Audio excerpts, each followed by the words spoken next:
December 2025। শীতের সেই কুয়াশাচ্ছন্ন সকালে হরিয়ানার যমুনানগরের প্রতাপনগর এলাকাটি তখনও পুরোপুরি ঘুম থেকে জেগে ওঠেনি। প্রতিদিনের মতো বিজয় নামের এক ব্যক্তি নিজের কাজের প্রয়োজনে NH 107 নম্বর পাশের ঘন পপুলার নার্সারির ভিতর দিয়ে যাচ্ছিলেন। চারপাশটা ছিল নিস্তব্ধ, কিন্তু সেই নিস্তব্ধতা যে এত বড় এক বিভীষিকা লুকিয়ে রেখেছে তা বিজয়ের কল্পনাতেও ছিল না। নার্সারির ঝোপঝাড় পেরিয়ে কিছুটা ভেতরে এগোতেই হঠাৎ বিজয়ের চোখ আটকে যায় একটি জায়গায়। শুকনো পাতার উপরে পড়ে আছে রক্তমাখা এক তরুণীর দেহ। কাছে যেতেই বিজয়ের রক্ত হিম হয়ে যায়। তিনি দেখেন ঝোপের মধ্যে পড়ে থাকা সেই শরীরে কোনো পোশাক নেই, আর তার চেয়েও ভয়ঙ্কর ব্যাপার হলো দেহটি ছিল মস্তকহীন, অর্থাৎ দেহটির কোনো মাথা ছিল। ঘাড়ের ওপর থেকে মাথাটি কেউ অত্যন্ত ধারালো নিখুঁতভাবে আলাদা করে দিয়েছে। এমন পৈশাচিক দৃশ্য দেখে বিজয় নিজের ওপর নিয়ন্ত্রণ হারিয়ে ফেলেন। ভয়ে কাঁপতে কাঁপতে তিনি সেখান থেকে দৌড়ে বেরিয়ে আসেন এবং জমির মালিকের মাধ্যমে দ্রুত পুলিশকে খবর দেন। কিছুক্ষণের মধ্যেই ঘটনাস্থলে এসে পৌঁছায় পুলিশের এক বিশেষ টিম। তারপর নার্সারির সেই নির্জন ঝোপঝাড় মুহূর্তেই একটি সুরক্ষিত ক্রাইম সিনে পরিণত হয়। মৃতদেহের এমন অবস্থা দেখে তদন্তকারীদেরও বুঝতে বাকি ছিল না যে খুনি অত্যন্ত ঠান্ডা মাথায় ভিকটিমের পরিচয় মুছে ফেলার সব রকম চেষ্টা করেছে। বর্ডার এলাকা হওয়ায় অপরাধীদের অবস্থান শনাক্ত করা ছিল পুলিশের জন্য একটা কঠিন চ্যালেঞ্জ। তবে এই অন্ধকারের আড়ালে লুকিয়ে থাকা সত্যটি যখন সামনে আসে তখন তা সবার ধারণার চেয়েও বেশি নৃশংস এবং মর্মান্তিক পরিণত হয়। প্রিয় দর্শক, প্রতিবারের মতো আবারও বলছি, যারা নিয়মিত আমাদের এই ভিডিও দেখছেন অথচ চ্যানেলটি এখনও সাবস্ক্রাইব করেননি, তারা প্লিজ চ্যানেলটিকে সাবস্ক্রাইব করে দিন, কারণ আমরা খুব দ্রুত 10,000-এর একটি বিশাল সদস্যের পরিবারের দিকে এগিয়ে যাচ্ছি। তো যাই হোক, আর বেশি কিছু কথা বললাম না, চলুন আমরা মূল আলোচনায় ফিরে যাই। পুলিশ যখন ঘটনাস্থলে পৌঁছে দেহটি নিবিড়ভাবে পর্যবেক্ষণ করেন তখন বেশ কিছুটা খটকা তাদের সামনে আসে। পরিচয় মুছে দেওয়ার জন্য মাথাটি কেটে ফেলা এবং শরীর থেকে কোনো পোশাক না রাখা সবই ছিল সুপরিকল্পিত। প্রাথমিক তদন্ত শেষ করে পুলিশ দেহটি ময়না তদন্তের জন্য যমুনানগরের মুকুন্দলাল সিভিল হাসপাতালে পাঠিয়ে দেয় এবং ময়না তদন্তের রিপোর্ট আসার পর তদন্তকারীরা রীতিমতো স্তম্ভিত হয়ে যান। সাধারণ জনমানবহীন জঙ্গলে কোনো তরুণীর নগ্ন দেহে উদ্ধারের ঘটনায় ধর্ষণের বিষয়টি সবার আগে মাথায় আসে, কিন্তু ফরেনসিক রিপোর্টে স্পষ্ট জানানো হয় যে মেয়েটির সাথে কোনো নির্যাতন বা ধর্ষণের ঘটনা ঘটেনি। এমনকি ধস্তাধস্তির কোনো চিহ্ন তার শরীরে ছিল না। তাকে প্রথমেই শ্বাসরোধ করা হয়েছে এবং মৃত্যুর পর তার মাথাটি শরীর থেকে আলাদা করা হয়েছে। এই তথ্য যেন গোটা তদন্তকেই এক নতুন মোড় নিয়ে যায়, কারণ এখানে খুনের উদ্দেশ্য ছিল ভিন্ন। আরো ঠান্ডা মাথায় আরো হিসেবে তদন্তের শুরুতেই আরো একটি বড় ধাঁধা হয়ে দাঁড়ায় ভৌগোলিক অবস্থান। দেহটি যেখান থেকে উদ্ধার করা হয়েছে সেই এলাকাটি ঠিক হরিয়ানা, উত্তরপ্রদেশ এবং উত্তরাখণ্ড এই তিনটি রাজ্যের সীমান্তে অবস্থিত। সীমানা এতটাই কাছাকাছি যে অপরাধী ঠিক কোন রাজ্য থেকে এসে এখানে দেহ ফেলে গেছে এবং কোন দিক দিয়ে পালিয়ে গেছে তা বোঝা পুলিশের জন্য প্রায় অসম্ভব হয়ে পড়ে। এই বিভ্রান্তিকর অবস্থানটা যেন খুনির পক্ষেই কাজ করেছিল। তদন্ত যত এগোতে থাকে ততই বিষয়টি জটিল থেকে আরো জটিল হয়ে উঠতে থাকে। পরিস্থিতির জটিলতা এবং ক্রমবর্ধমান জনরোষের কথা মাথায় রেখে পুলিশ খুব দ্রুত তিনটি বিশেষ টিম গঠন করে। প্রথম টিমকে দায়িত্ব দেওয়া হয় নিখোঁজ ডায়েরিগুলো খতিয়ে দেখার জন্য, কারণ এই অজ্ঞাত পরিচয়ের দেহটির পরিচয় খুঁজে বের করাটাই ছিল তদন্তের প্রথম এবং সবচেয়ে গুরুত্বপূর্ণ ধাপ। এবং দ্বিতীয় টিম ব্যস্ত হয়ে পড়ে আশেপাশের থাকা হাইওয়ে, পেট্রোল পাম্প এবং দোকানের সিসিটিভি ফুটেজ সংগ্রহ করতে। হয়তো কোথাও না কোথাও ধরা পড়ে গেছে সেই অপরাধীর ছায়া কিংবা কোনো সন্দেহজনক গাড়ির গতিবিধি। আর তৃতীয় টিমটি ফরেনসিক দল এবং এসকর্টকে সঙ্গে নিয়ে ঘটনাস্থলের আশেপাশে তল্লাশিতে নামে। প্রতিটা ইঞ্চি জায়গা খুঁটিয়ে খুঁটিয়ে খোঁজা হতে থাকে, যেন মাটির নিচে লুকিয়ে থাকা সত্যটাকেও বের করে আনা যায়। টানা কয়েকদিন ধরে এই চিরুনি তল্লাশি চলতে থাকে। দিন গড়ায়, কিন্তু রহস্য যেন আরো জটিল হতে থাকে। অবশেষে 12ই ডিসেম্বর নাগাদ পুলিশের সেই তৃতীয় টিমটি একটি বড় সাফল্য পায়। ঘটনাস্থল থেকে প্রায় 12 কিলোমিটার দূরের কালেশ্বর জঙ্গলের এক গভীর গিরিখাতের ভিতর থেকে উদ্ধার করা হয় সেই নিখোঁজ মাথাটি। এই আবিষ্কার যেন পুরো তদন্তে একটা নতুন প্রাণ সঞ্চার করে। সেই সাথে সেখান থেকে মেয়েটির কিছু কাপড় এবং হত্যাকাণ্ডে ব্যবহৃত একটি ধারালো অস্ত্র পুলিশ খুঁজে পায়। আর ঠিক এই উদ্ধার হওয়া মাথাটি শেষ পর্যন্ত সেই ব্লাইন্ড মার্ডার কেসটির রহস্য উন্মোচনে পুলিশের কাছে সবচেয়ে বড় প্রমাণ হয়ে দাঁড়ায়। পুলিশের গঠন করা বিশেষ টিমগুলো যখন তদন্তের জাল বিছানো শুরু করে তখনই রহস্যের জট খুলতে শুরু করে এবং আশেপাশের এলাকার প্রায় 50টিরও বেশি সিসিটিভি ফুটেজ ফুটিয়ে দেখার পর একটি বিশেষ দৃশ্য তদন্তকারীদের নজরে আসে। 6 ডিসেম্বর 2025 রাত ঠিক 11:38 আড়াইয়াওয়ালা গ্রামের টাই ফ্যাক্টরির সিসিটিভি ক্যামেরায় একটি সাদা রঙের সুইফট গাড়ি অত্যন্ত দ্রুত গতিতে যেতে দেখা যায়। গাড়িটির একটি বিশেষ বৈশিষ্ট্য পুলিশের নজর কাড়ে। এর আলোর হুইসেলে লাগানো সেই নীলচে রঙের আলো যা অন্ধকারের মধ্যেও উজ্জ্বল হয়ে জ্বলছিল। আর এই অদ্ভুত বৈশিষ্ট্যটাই গাড়িটিকে সম্পূর্ণ আলাদা করে দেয় অন্য সব যানবাহন থেকে। আর এর ঠিক 6 মিনিট পর 11:40 ওই একই গাড়িকে হথনিকুণ্ড ব্যারেজের ক্যামেরায় দেখা যায়, যা উত্তরপ্রদেশের দিকে যাচ্ছিল। এই অল্প সময়ের ব্যবধানে গাড়িটির গতিবিধি এবং নির্দিষ্ট একটি রুটে আসা যাওয়া পুলিশের মনে গভীর সন্দেহের জন্ম দেয়। তদন্তকারীর অফিসাররা বুঝতে পারেন এই গাড়িটি হয়তো লুকিয়ে রেখেছে ঘটনার সবচেয়ে গুরুত্বপূর্ণ সূত্র। আর এই একই সময়ে পুলিশের দ্বিতীয় টিমটি ডিজিটাল এভিডেন্স এবং মোবাইল টাওয়ার লোকেশন নিয়ে কাজ করছিল। ঘটনার রাতে ওই নির্জন নার্সারি এবং বনাঞ্চলের আশেপাশে যে কয়টি মোবাইল সক্রিয় ছিল সেগুলোকে ট্র্যাক করা শুরু হয়। এই তালিকায় বেশ কিছু অজানা নাম্বার পাওয়া যায় যা সেই সময় ওই এলাকায় থাকার কথা ছিল না। এই অসঙ্গতিগুলোই তদন্তকে আরও এগিয়ে নিয়ে যেতে সাহায্য করে। পুলিশ কাল বিলম্ব না করে সেই নম্বরগুলোর মালিকদের জিজ্ঞাসাবাদের জন্য থানায় ডেকে আনে এবং জিজ্ঞাসাবাদে উঠে আসে এক চাঞ্চল্যকর তথ্য। সেই রাতে ওই এলাকায় কিছু কাঠ পাচারকারী সক্রিয় ছিল। তারা পুলিশকে জানায় যে রাত 11টা থেকে 1টার মধ্যে তারা একটি ইউপি নাম্বারের সুইফট গাড়িকে ওই জঙ্গলের রাস্তায় সন্দেহজনকভাবে ঘুরপাক খেতে দেখেছিল। তাদের বয়ানে ছিল স্পষ্ট আতঙ্ক এবং সন্দেহের ছাপ। সিসিটিভি ফুটেজের সেই আলোক উজ্জ্বল অ্যালাই হুইল আর প্রত্যক্ষদর্শীদের দেওয়া সেই বায়ান, এই দুটো জিনিসই এক সুতোয় গেঁথে ফেলে পুলিশ। এখন আর বিষয়টি কেবল একটি সন্দেহ নয়, বরং এটি একটি স্পষ্ট নির্দেশিকা। এরপরে তদন্তের দড়ি ধীরে ধীরে শক্ত হতে থাকে এবং সেই দড়ির এক প্রান্তে গিয়ে থামে উত্তরপ্রদেশের সাহারনপুর, যেখানে লুকিয়েছিল এই নৃশংস হত্যাকাণ্ডের মূল অভিযুক্ত। সিসিটিভির ফুটেজ আর প্রত্যক্ষদর্শীদের বায়ান হাতে পাওয়ার পর পুলিশ আর দেরি করেনি। গাড়ির নাম্বার এবং বিশেষ সেই অ্যালাই হুইলের সূত্র ধরে রেকর্ড খতিয়ে দেখতেই বেরিয়ে আসে সেই মালিকের নাম। মালিকের নাম ছিল মোহাম্মদ বিলাল। পুলিশ নিশ্চিত হয় যে ঘটনার রাতে এই বিলালই সেই সাদা সুইফট গাড়িটি নিয়ে হরিয়ানার আর উত্তরপ্রদেশের সীমান্ত এলাকায় ঘুরে বেড়াচ্ছিল।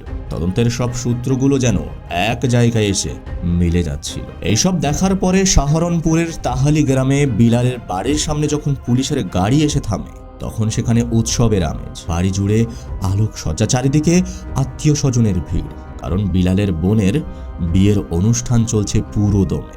আনন্দ, হাসি আর ব্যস্ততার মধ্যে কেউ কল্পনাও করতে পারেনি ঠিক কি ঝড় আসতে চলেছে।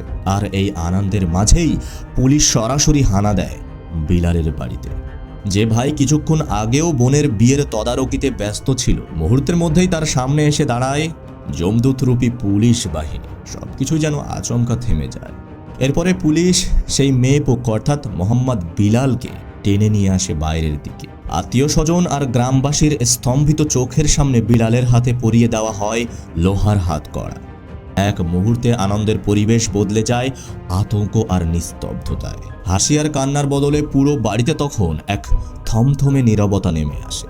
সে ভাবতেও পারেনি যে অতটা নিখুঁতভাবে মাথা আর পোশাক গায়েব করার পরেও পুলিশ এত দ্রুত তার বাড়ির মণ্ডপ পর্যন্ত পৌঁছে যাবে। এই দৃশ্যটাই যেন উপস্থিত প্রত্যেক মানুষের মনে গেঁথে যায়।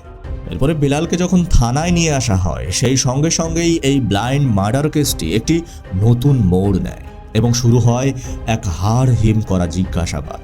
আর সেই জিজ্ঞাসাবাদের প্রতিটি উত্তরের আড়ালে লুকিয়ে ছিল এক দীর্ঘ প্রতারণা, বিশ্বাসঘাতকতা আর নৃশংসতার কাহিনী, যার পর্দা তখনও উঠতে বাকি।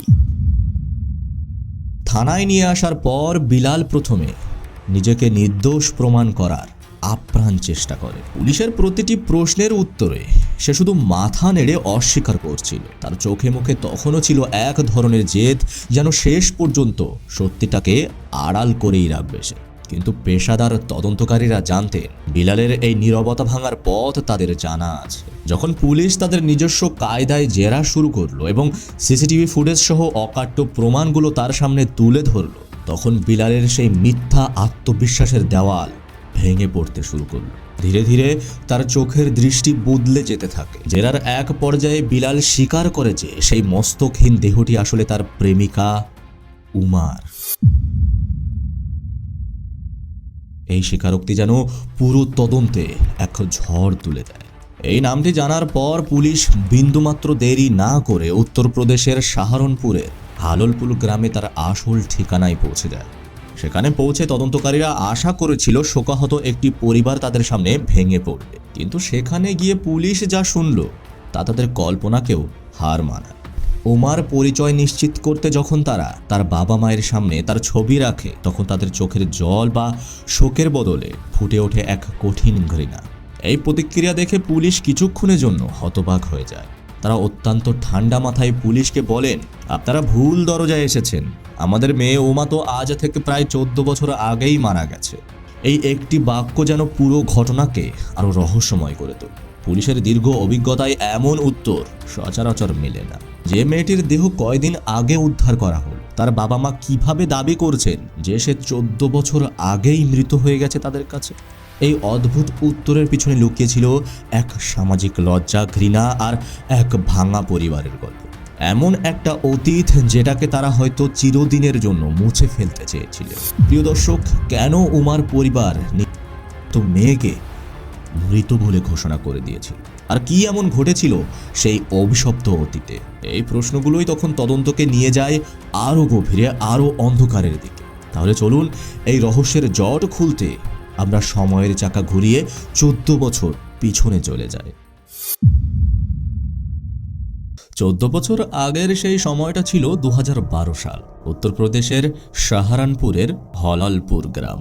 17 বছরের চঞ্চল এক কিশোরী উমা ছিল তার বাবা মায়ের 6 সন্তানের মধ্যে সবচেয়ে ছোট এবং সবার আদরের। বাড়ির সবার চোখের মণি, হাসি খুশি আর প্রাণবন্ত একটি মেয়ে।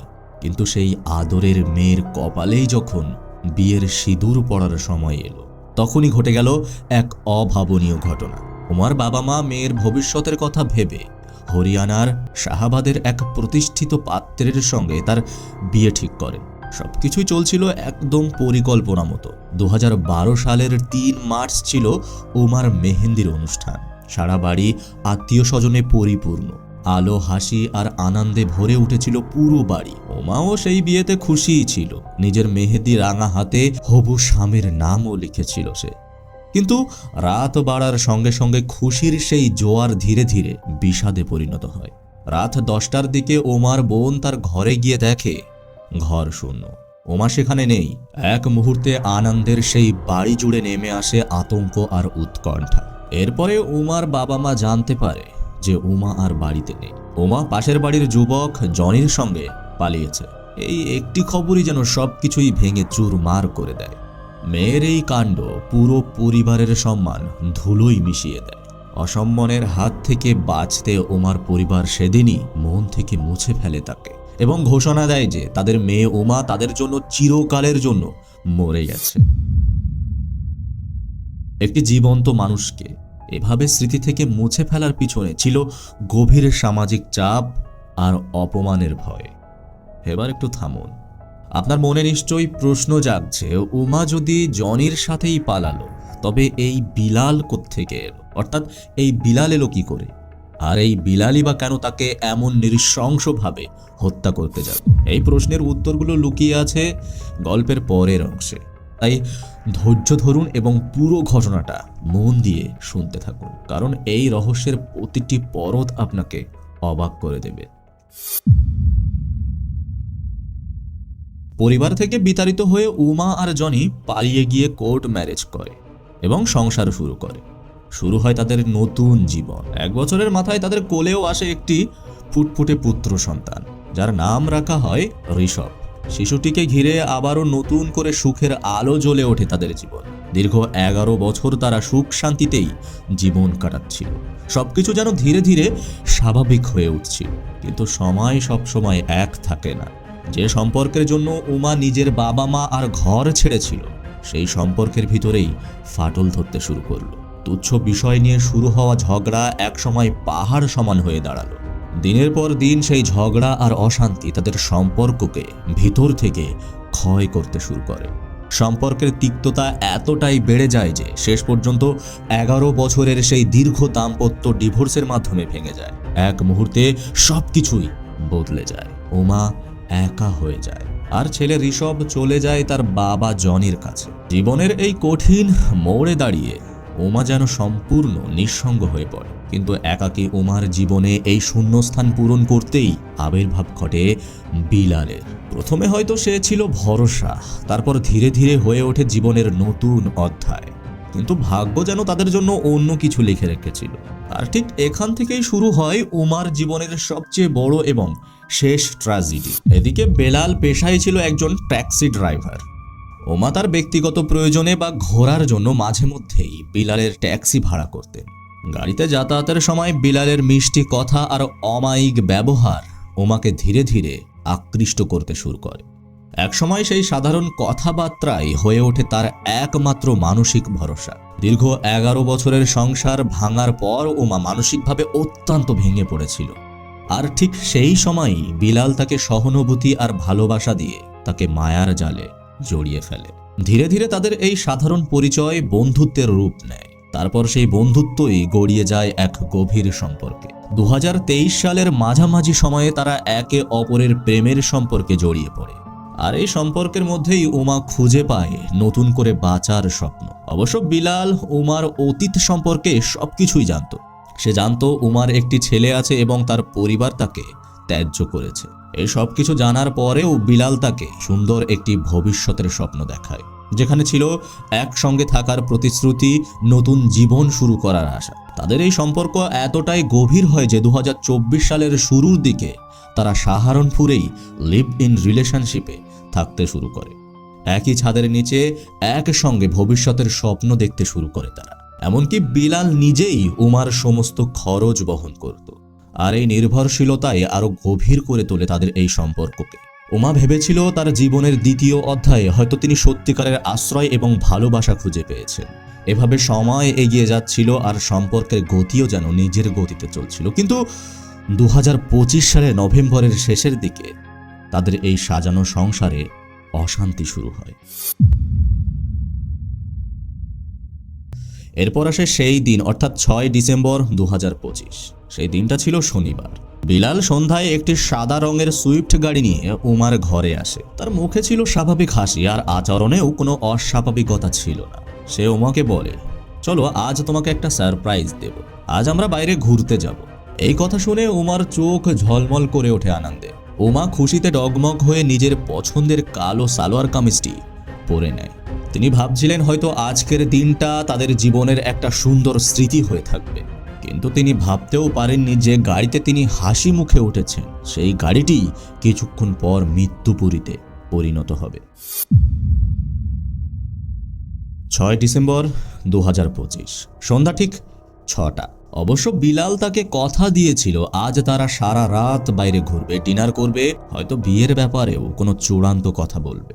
আর এই আশাতেই উমার মুখে ফুটে উঠেছিল এক রাস হাসি। এরপরে উমা আনন্দের সঙ্গে সেই সাদা সুইফট গাড়িতে বিলালের সঙ্গে গিয়ে বসে পড়ে। এরপরে গাড়ি চলতে শুরু করলো। সাহারনপুরের রাস্তা পেরিয়ে তারা এগিয়ে চলল হিমাচল প্রদেশের দিকে। রাস্তার দুই পাশে অন্ধকার ঘনিয়ে আসছিল আর গাড়ির ভিতরে চলছিল হালকা গল্প আর মৃত হাসি। এভাবেই আস্তে আস্তে তারা যখন সামনে এগিয়ে যায় তখন সামনে একটি রেস্টুরেন্ট পায় এবং সেখানে তারা থেমে যায়। হাসি ঠাট্টা আর গল্পের ছলে তারা রাতের ডিনার শেষ করে সেখানে। ওমার কাছে মনে হচ্ছিল এটি তার জীবনের অন্যতম শ্রেষ্ঠ একটি রাত। কিন্তু এই হাসির আড়ালেই লুকিয়ে ছিল এক ভয়ঙ্কর সত্য। বিলালের মাথায় তখন চলছিল খুনের এক ব্লুপ্রিন্ট। সে বারবার আয়নায় ওমার দিকে তাকাচ্ছিল। সে খুঁজছিল এক নির্জন জায়গা যেখানে কেউ তাদেরকে দেখতে পাবে না। এরপরে ঠিক রাত 8টা বিলাল তার গাড়িটিকে হথনিকুণ্ড ব্যারেজ হয়ে হরিয়ানার যমুনানগর জেলার দিকে ঘুরিয়ে দেয়।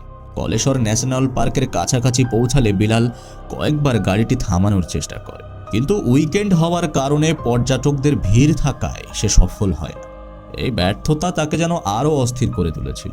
বিলাল ভিতরে ভিতরে চাপা উত্তেজনা আর অস্থিরতায় পড়ছিল, কারণ উমাকে মারার জন্য ইতিমধ্যেই সে 100 কিলোমিটারের বেশি পথ পাড়ি দিয়ে ফেলেছে।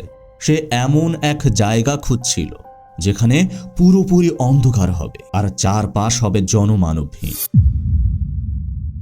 এরপরে একসময় তারা পৌঁছে যায় ন্যাশনাল হাইওয়ের এক জনশূন্য এলাকায়, যার পাশেই ছিল সেই পপুলার নার্সারি।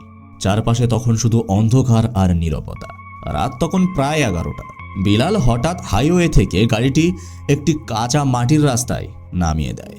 উমা কিছুটা অবাক হলেও বিলালের উপরে তার অগাধ বিশ্বাস ছিল। তিনি কোনো প্রশ্ন না করেই পরিস্থিতিকে স্বাভাবিক ভেবেছিলেন। এরপরে বিলাল গাড়ি থামিয়ে উমার সাথে ঘনিষ্ঠ হওয়ার অভিনয় শুরু করে। পরিস্থিতিটাকে স্বাভাবিক এবং নিরাপদ দেখানোর চেষ্টা করছিল সে। রোমান্স করার বাহানায় বিলাল কৌশলে উমার শরীর থেকে বেশিরভাগ কাপড় সরিয়ে দেয় এবং নিজে পিছনের সিটে চলে যায়। অবশ্য উমা তখনও বুঝতে পারেনি কি ভয়ঙ্কর কিছু ঘটতে চলেছে। উমা যখন ভেবেছিল তারা একান্তে কিছু সময় কাটাচ্ছে, ঠিক তখনই বিলালের ভিতরে থাকা পশুটা জেগে ওঠে। সবকিছুই যেন এক মুহূর্তে বদলে যায়। উমা কিছু বুঝে ওঠার আগে বিলাল গাড়ির শক্ত সিট বেল্টটি উমার গলার চারপাশে পেঁচিয়ে ধরে।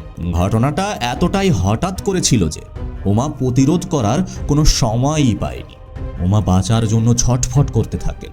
তার হাত পা আছড়াতে থাকে গাড়ির ভেতরে, কিন্তু বিলালের হাত তখন পাথরের মতো শক্ত। সে তার গায়ের পুরো শক্তি দিয়ে সিট বেল্টটি টেনে ধরে রাখে। অন্ধকার গাড়ির ভিতরে উমার গোঙানি চিৎকার আর আকুতি বাতাসে মিশে যেতে থাকে। কয়েক মিনিটের সেই নরকীয় লড়াইয়ের পর উমার শরীরটা আস্তে আস্তে নিস্তেজ হয়ে পড়ে। সবকিছুই থেমে যায়। নিস্তব্ধ হয়ে যায় গাড়ির ভেতর। যে মানুষটিকে উমা নিজের শেষ আশ্রয় ভেবে নিয়েছিলেন, সেই বিলালের হাতেই নিভে যায় তার জীবনের প্রদীপ। বিশ্বাসের এই জায়গাটা হয়ে ওঠে তার মৃত্যুর কারণ। কিন্তু বিলালের পৈশাচিকতা এখানে শেষ হয়নি। প্রমাণ লোপাট করতে সে এবার যা করতে চাচ্ছিল তা কোনো সুস্থ মানুষের কল্পনারও বাইরে। ওমার নিথর দেহটি তখন গাড়ির ভিতরেই পড়ে আছে। চারপাশে গভীর অন্ধকার, আর সেই অন্ধকারের মাঝেই শুরু হয় আরও ভয়ঙ্কর এক অধ্যায়। বিলাল জানতো শুধু খুন করাই যথেষ্ট নয়। পুলিশ তদন্ত থেকে বাঁচতে হলে উমার পরিচয় পুরোপুরি মুছে ফেলতে হবে। আর সেই উদ্দেশ্যেই সে বাড়ি থেকে সঙ্গে করে নিয়ে এসেছিল মাংস কাটার একটি বড় ধারালো ছুরি। রাত তখন 11:25। সময় যেন থেমে আছে, আর সেই থমথমে পরিবেশে বিলাল অত্যন্ত ঠান্ডা মাথায় গাড়ি থেকে উমার দেহটি টেনে বার করে। তারপর ঘষতে ঘষতে পাশের সেই পপুলার নার্সারির ঘন ঝোপের ভিতর নিয়ে যায়। চারপাশটা তখন পুরোপুরি নিস্তব্ধ, কোনো সাক্ষী নেই, কোনো বাধাও নেই। এরপরে সেখানে গিয়ে সে বীভৎসতা চালায়, যা কোনো সাধারণ মানুষের পক্ষে করাটা প্রায় অসম্ভব। ওমার সেই পরিচয় গোপন করার জন্য বিলাল সেই ধারালো ছুরি দিয়ে তার মাথাটি ধর থেকে সম্পূর্ণ করে ফেলে। একটি ভয়ঙ্কর পরিকল্পনা যেন বাস্তব রূপ নিতে থাকে। এরপর সে ওমার শরীরের অবশিষ্ট অংশ এবং পোশাকগুলো একটি পলিথিনে ভরে নেয়, যাতে কোনোভাবেই দেহটি সহজে শনাক্ত করা না যায়। সবকিছুই ছিল হিসাব করে করা ঠান্ডা মাথার পরিকল্পনা। ওমার ওই মস্তকহীন দেহটি এই নার্সারির ঝোপেই রেখে বিলাল আবার সেই গাড়িতে ফিরে আসে। গাড়ির ভিতর তখন নীরবতা, কিন্তু সেই নীরবতার মধ্যেই লুকিয়ে ছিল এক নৃশংস অপরাধের চিহ্ন। ওমার মাথাটি সে গাড়ির সামনের সিটে একটি পলিথিনে মুড়িয়ে রাখে। এরপর সে সেখান থেকে প্রায় 12 কিলোমিটার দূরে কলেশ্বরের গভীর জঙ্গলের দিকে নিয়ে যায় এবং সেখানে পৌঁছে সে রাস্তার ধারে একটি বিশাল গিরিখাদের সামনে গাড়িটা থামায়। চারপাশে শুধু অন্ধকার আর গভীর খাদ। কোনো দ্বিধা ছাড়াই সে উমার মাথা আর পোশাক এবং সেই রক্তমাখা ছুরিটি এই অন্ধকার খাদের মধ্যে ছুঁড়ে ফেলে দেয়। এক মুহূর্তের মধ্যেই যেন সব প্রমাণ অদৃশ্য হয়ে যায় সেই অন্ধকারে। বিলালের পরিকল্পনা ছিল বুনো জানোয়াররা যাতে উমার মাথাটি খেয়ে ফেলে এবং কোনোদিনই যেন সেই লাশের পরিচয় তাদের সামনে না আসে। সব প্রমাণ লোপাট করে বিলাল যখন নিজের বাড়িতে ফিরে আসে তখন তার মনে কোনো অনুশোচনা ছিল না এবং বাড়ি ফিরে এসে সে নিজের ফোন থেকে উমার সমস্ত ছবি, ভিডিও এবং মেসেজগুলো ডিলিট করে দেয়। এমনকি ফোনটা ফরম্যাটও করে দেয় যাতে ফোনের ভিতরে কোনো ডিজিটাল প্রমাণ অবশিষ্ট না থাকে। প্রতিটি পদক্ষেপই ছিল তার অপরাধ ঢাকার নিখুঁত চেষ্টা। সবচেয়ে অবাক করা বিষয় হলো এই পৈশাচিক হত্যাকাণ্ডের মাত্র কয়েক ঘন্টা পরেই বিলাল স্বাভাবিক জীবনে ফিরে যায়। পরদিন সকালে সে পরিবারের সঙ্গে নিজের বিয়ের কেনাকাটা করতে বাজারেও যায়। তার আচরণে কোনো অস্বাভাবিকতাও ছিল না, আর তার বাড়ির লোক এমনকি আত্মীয় স্বজনরাও কেউ কিছুই বুঝতে পারেনি যে ছেলেটি বিয়ের পিঁড়িতে বসার প্রস্তুতি নিচ্ছে সে কিছুক্ষণ আগেই এক নারীকে নৃশংসভাবে হত্যা করে তার মাথা কেটে জঙ্গলে ফেলে দিয়ে এসেছে। দুটি ভিন্ন বাস্তবতা যেন একসঙ্গেই চলছিল। বিলাল ভেবেছিল সে নিখুঁত অপরাধ করেছে, সব প্রমাণ মুছে ফেলে সে নিজেকে নিরাপদ ভেবেছিল, কিন্তু সে জানতো না সিসিটিভির ক্যামেরায় ধরা পড়া তার গাড়ির সেই আলোকোজ্জ্বল চাকাগুলোই তার কাল হয়ে দাঁড়াবে। এই একটি ছোট্ট ভুলই ভেঙে দেয় তার সমস্ত পরিকল্পনা। শেষ পর্যন্ত 13ই ডিসেম্বর যখন তার বোনের বিয়ের অনুষ্ঠান চলছিল তখন বিয়ের মণ্ডপ থেকেই পুলিশ তাকে টেনে বের করে আনে। অবশ্য তার বোনের বিয়ে হওয়ার পরপরই তার বিয়ে হওয়ার কথা ছিল, আর এই সব কিছুই ঘটে যায় একেবারে চোখের পলকে। বিলালের তৈরি তার মিথ্যা স্বপ্নের প্রাসাদ মুহূর্তেই ধুলোয় মিশে যায়। বিলালকে গ্রেপ্তার করার পর যখন পুলিশ তাকে সরাসরি প্রশ্ন করল যে উমার সাথে সে দীর্ঘ সময় পার করেছে, কেন তাকে এমন পৈশাচিক উপায়ে সরিয়ে দিতে হলো, তখন বিলালের দেওয়া উত্তরগুলো শুনে অভিজ্ঞ পুলিশ কর্মকর্তাদেরও রক্ত হিম হয়ে গিয়েছিল। কারণ বিলালের কাছে উমা কোনো রক্ত মাংসের বা ভালোবাসার মানুষই ছিল না, সে ছিল কেবল টাইম পাস বা সময় কাটানোর বস্তু। এই নির্মম সত্যটাই যেন পুরো ঘটনাকে আরো ভয়ঙ্কর করে তোলে। বিলাল জানতো যে উমার পরিবার নেই, এমনকি তার পাশে দাঁড়ানোর মতো কেউ নেই, আর এই অসহায়তার সুযোগ নিয়েই সে উমাকে তার লালসা মেটানোর জন্য ব্যবহার করতে শুরু করে। একটি মানুষের দুর্বলতাকে পুঁজি করে এভাবে ব্যবহার করাই ছিল তার আসল উদ্দেশ্য। উমা যখন বিলালের এই অন্ধকার দিকটি না বুঝে তাকে বিয়ের জন্য চাপ দিতে শুরু করে তখনই বিলালের কাছে উমা হয়ে ওঠে একটি বোঝা। একটি সম্পর্ক যা শুরু হয়েছিল মায়া আর ভরসা দিয়ে শেষ পর্যন্ত পরিণত হয় ভয়ঙ্কর একটি অপরাধে। প্রিয় দর্শক, এই পুরো ঘটনাটি আমাদের সমাজের সামনে এক নিষ্ঠুর আয়না ধরে দিয়েছে। এটি শুধু একটি খুনের গল্প নয়, এটি মানুষের ভিতরের একটি অন্ধকার প্রতিচ্ছবি। এই আধুনিকতার ভিড়ে কি আমরা সত্যিই আমাদের আবেগ আর বিবেককে হারিয়ে ফেলেছি? এই প্রশ্নটা আমাদের নিজের কাছেই রাখা উচিত। উমার এই পরিণতি আমাদের একটি কঠিন শিক্ষা দিয়ে যায়। অনেক সময় আমরা মনে করি বর্তমান সম্পর্কের অশান্তি থেকে বাঁচতে অন্য কারোর হাত ধরলে জীবন সুখের হবে, কিন্তু বাস্তবতা অনেক সময় উমার গল্পের মতোই ভয়াবহ হয়। একজন পুরুষ যখন দেখে কোনো নারী তার দীর্ঘদিনের স্বামী এবং ঘর ছেড়ে দ্বিধাহীনভাবে তার কাছে চলে আসছে, তখন সেই পুরুষের মনেও অজান্তেই এই সন্দেহের বীজ বপন হয়। সে ভাবে যে আজ একজনের হাত ছাড়তে পেরেছে, সে কাল অন্য কারোর হাত ছাড়তেও দ্বিধা করবে না। এই চিন্তাধারা থেকেই জন্ম নিতে পারে অবিশ্বাস, আর সেই অবিশ্বাস থেকেই তৈরি হতে পারে ভয়ঙ্কর পরিণতি। আমাদের বুঝতে হবে পৃথিবীতে কোনো মানুষ বা কোনো সম্পর্কই শতভাগ নিখুঁত বা পারফেক্ট নয়। প্রতিটা সম্পর্কের ভিতরেই ছোট বড় দ্বন্দ্ব বা মান অভিমানের মতো অশান্তি লেগেই থাকে। কেউ হয়তো একটু বেশি অশান্তিতে থাকে, কেউ বা একটু কম, কিন্তু সমাধান সম্পর্কের বাইরে বা অন্য কারোর কাছে খোঁজার চেয়ে সম্পর্কের ভেতরে থেকে সেই অশান্তির কারণ খুঁজে বের করা এবং তা মিটিয়ে নেওয়াটা সবচেয়ে বেশি জরুরি। কারণ বাইরে পাওয়া সমাধান অনেক সময় নতুন সমস্যার জন্ম দেয়। আর সব কথার শেষ কথা হলো, দুটো মানুষ যখন আলাদা হয়ে যাওয়ার জেদ ধরে তখন মাঝখানে পিষ্ট হয়ে যায় একটি নিষ্পাপ প্রাণ, তাদের সন্তান। তো প্রিয় দর্শক, আজকের ভিডিও এই পর্যন্ত। একটা কথা মনে রাখবেন, অন্ধ আবেগের চেয়ে সচেতনতা অনেক বেশি জরুরি। কাউকে নিজের জীবন সঁপে দেওয়ার আগে বা কারোর হাত ধরার আগে তাকে এবং তার উদ্দেশ্যকে ভালোভাবে যাচাই করে নিন। তো যাই হোক, সুস্থ থাকুন, ভালো থাকুন এবং নিজের পরিবার ও সন্তানের প্রতি যত্নশীল হন। দেখা হবে পরের কোনো ভিডিওতে, ততক্ষণ পর্যন্ত সাবধানে থাকবেন। ধন্যবাদ।